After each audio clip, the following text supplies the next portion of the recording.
senior energy market journalist. She joins us live from London. Aura, anything involving flows of gas and oil are always immensely complicated.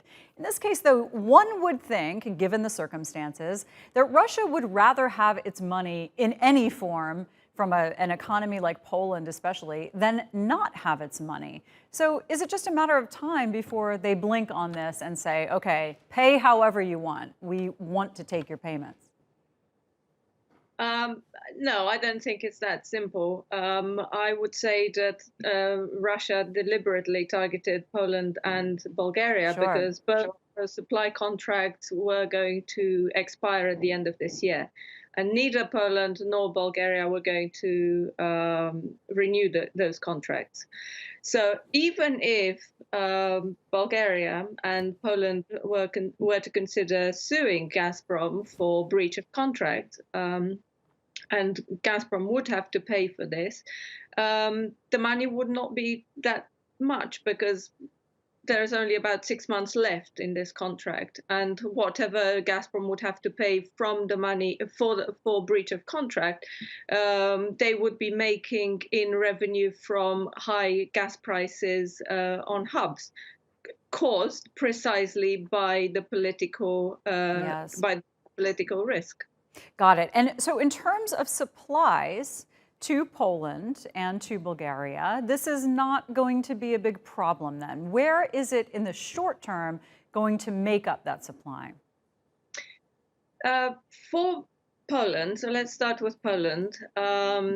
The country will be bringing online a new pipeline linking Norway to Poland via Denmark, and it will bring exactly the same amount of gas, so 10 billion cubic meters from Norway, as Poland used to receive via the Yamal pipeline, as well as Ukraine, from Russia, so 10 billion cubic meters.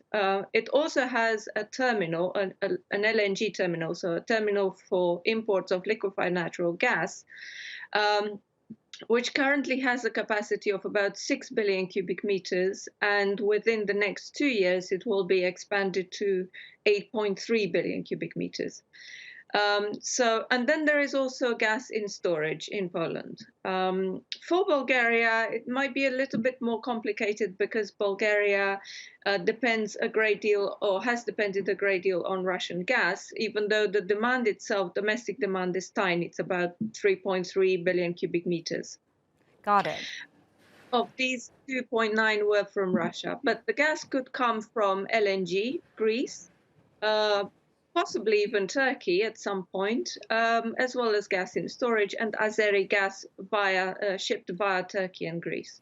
You know, for so many years, countries like the US have warned Europe that increasing dependence with things like an attempt to open the Nord Stream 2 pipeline, which of course is not open right now, was just a way for Russia to weaponize oil and gas, that it would have its thumb on the spigot, so to speak. But why did Germany and others feel like that was not going to happen?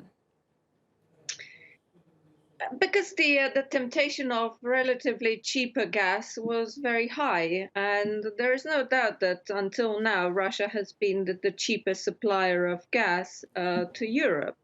And of course, when you have this opportunity to buy lots of gas at a cheaper price, you probably don't think about the political aspect. Right.